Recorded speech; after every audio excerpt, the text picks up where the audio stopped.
5번에서 10번 문제풀이 근거만 가볍게 보도록 할 건데 오늘 원장쌤이랑 같이 한번 찍어보도록 하겠습니다. 안녕하세요 원장님. 네, 안녕하세요. 네, 그럼 바로 들어가 보도록 해볼게요. 5번 문제를 보니까 윗글에서 다루고 있는 내용으로 적절하지 않은 것이라고 되어 있는데요. 네, 1번 보니까 증명력 판단 주체는 맨 마지막 문단에 나와 있죠. 증명력 평가는 누구의 자유 판단에 맡겨져 있다고 되어 있나요? 법관이요, 법관. 그쵸, 주체가 나왔고요. 자, 2번 증거재판주의의 의의라고 나와 있는데요. 우리 첫 번째 문단으로 가면 이를 블라블라 증거재판주의라고 한다 하면서 뒷부분을 보면 증거재판주의의 의의를 볼 수 있겠네요. 맞아요.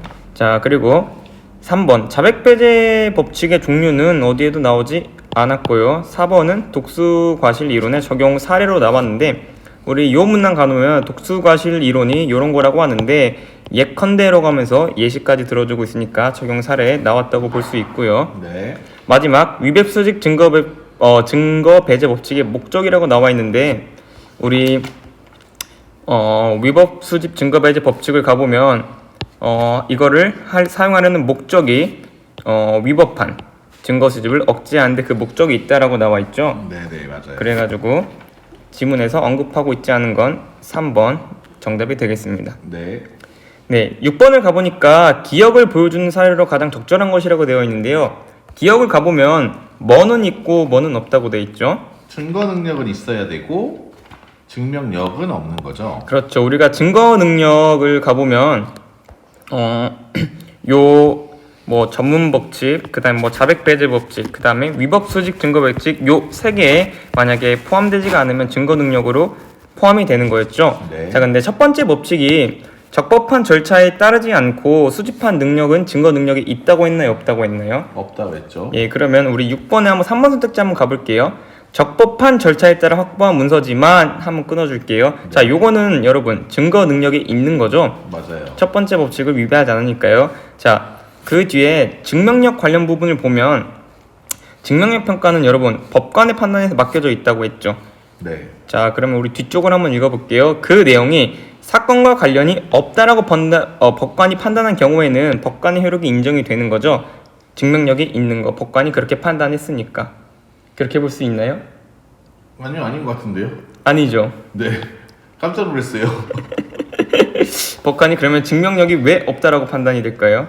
사건과 관련이 없다고, 이게 증명력이라는 거는 그 정도라고 봐야 되는 거잖아요. 그쵸. 어느 정도로 믿는가에 관한 거죠. 네. 그러니까 관련이 믿지 않는다라는 걸로 봐야 되는 거니까 그러면 증명력이 없다라고 없는 봐야 거죠. 될것 같습니다. 네. 그래서 정답은 3번이 되겠습니다. 네. 근데 여기서 아이들이 많이 질문했던 게 그 2번에 수사기관에 의해 수집된 증거라는 부분이 있잖아요. 네네. 근데 이거를 증거 능력이 있는 걸로 봐야 될까요? 없는 걸로 봐야 될까요? 수사기관에 의해 수집된 증거 같은 경우에는 우리가 증거 배제 법칙에 나와 있는 것 중에서 해당되는 부분이 있었나요?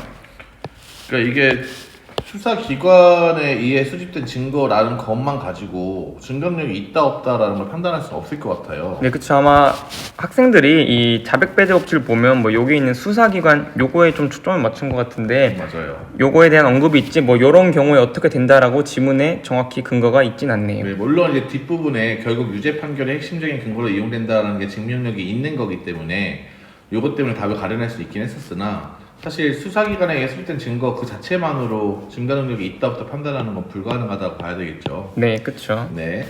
그래서 정답은 3번이 되겠습니다. 자, 7번 한번 가볼게요. 보기는 윗글을 이해하기 위한 학습제 일부이다. 윗글을 읽은 학생이 보기에 대해 보인 반응으로 적절하지 않은 것이라고 되어 있는데요. 자, 뭐 사건의 요지는 뭐 피고인이 뭐 소지가 금지는 화약류를 뭐 허가 없이 소지하여 현행법 위반으로 기소됐다고 돼 있고 이 네모 박스를 보니까 법정에 제출한 증거라고 돼 있죠. 근데 여러분 증거 1과 1-1을 우리 한번 볼까요? 자, 증거 1을 보면 유효한 압수수색 영장 없이 압수한 화력류라고 되어 있네요.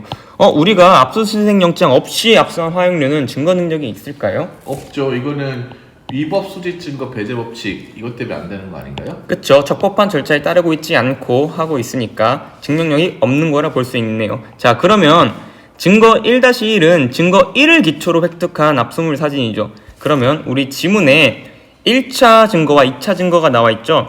1차 증거에서 나온 증거가 바로 2차 증거인데 그럼 우리 이 네모 박스 안에 있는 증거 1-1은 2차 증거라고 할 수 있겠죠.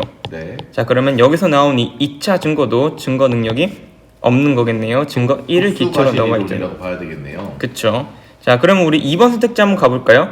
법원은 합리적 의심이 없는 정도로 범죄 사실이 증명되었는지를 판단하는데 증거 1과 1-1을 자료로 사용했겠군?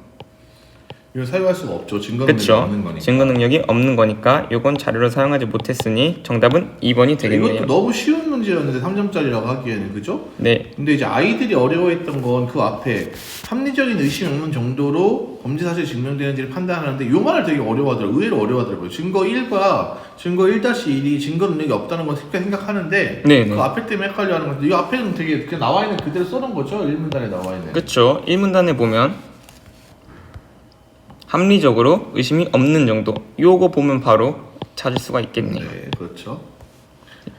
그리고 이런 보기 문제 같은 경우에는 보기에 있는 내용이 지문의 어떤 부분에 대응하는지를 파악하고 선지를 들어가면 조금 더 쉽게 파악할 수 있습니다. 그렇죠.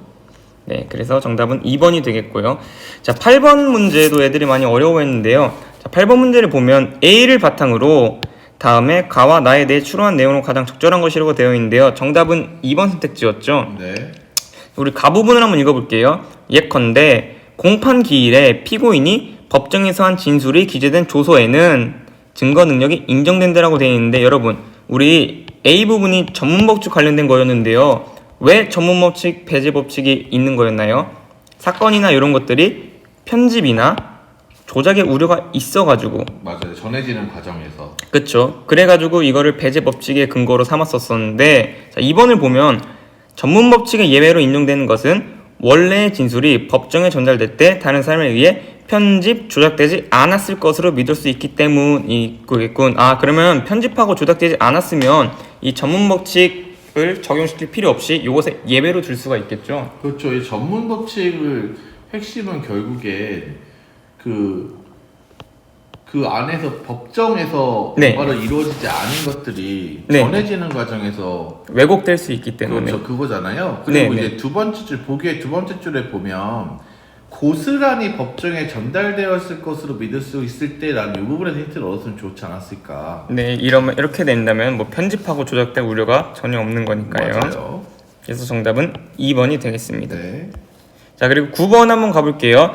자유심증주의에 대한 설명으로 적절하지 않은 것이라고 되어 있는데요. 자유심증주의 있는 부분을 한번 가볼까요? 마지막 문단이죠? 네. 자유심증주의는 뭐 증명력의 평가는 법관의 자유의 판단에 맡겨 있는 이러한 원칙을 말하는데 거기서 네 번째 줄을 내려와 보면 모순되는 증거가 있는 경우에는 어느 증거를 믿는가는 법관의 자유 판단에 맡겨진다라고 돼 있죠. 맞아요. 자, 근데 우리 선택지 5번을 보면 법관에 의해 서로 모순된다고 판단된 증거들은 어느 정도 증거의 실질적인 가치로서 신빙성을 인정받을 수 없다? 아니죠. 법관의 판단에 따라서 모순되는 증거들도 더 신빙성이 있다라고 판단된 놈이 승리할 수가 있죠. 그렇죠. 모든 것들이 다 법관의 판단에 맡겨져 있는 거니까요. 맞습니다. 그래서 정답은 5번이 되겠습니다. 네. 자, 10번 문제 한번 가볼게요. 자, 윗글을 읽는 과정에서 문맥을 고려할 때라고 되어 있죠. A와 E를 이해한 것을 적절하지 않은 것이라고 되어 있는데요. 정답은 3번이었습니다. 자, C 부분을 우리 한번 가보면 수사 방법이 자백을 얻어내는 데만 의존하게 되면 인권 침해 우려가 커지며 때로는 진실을 밝히기 어려워질 수 있다라고 되어 있죠. 네. 자, 여러분 왜 자백을 얻어내는 데만 의존하게 되면 문제가 되는 건가요? 임의성이 무시되는 거죠. 그쵸. 자, 여기 마지막을 보면 임의로 한 자백만 증거 능력을 인정하게 되어 자백을 강요하는 것은 금지한다고 되어 있네요. 네, 그러니까 임의성을 지키는 게 아니라 거기 나온 것처럼 자백을 얻는 데만 의존하게 되면 임의성이 무시될 수 있겠죠. 그쵸. 그래서 반대되는 말이니까 정답은 3번이 되겠습니다. 네.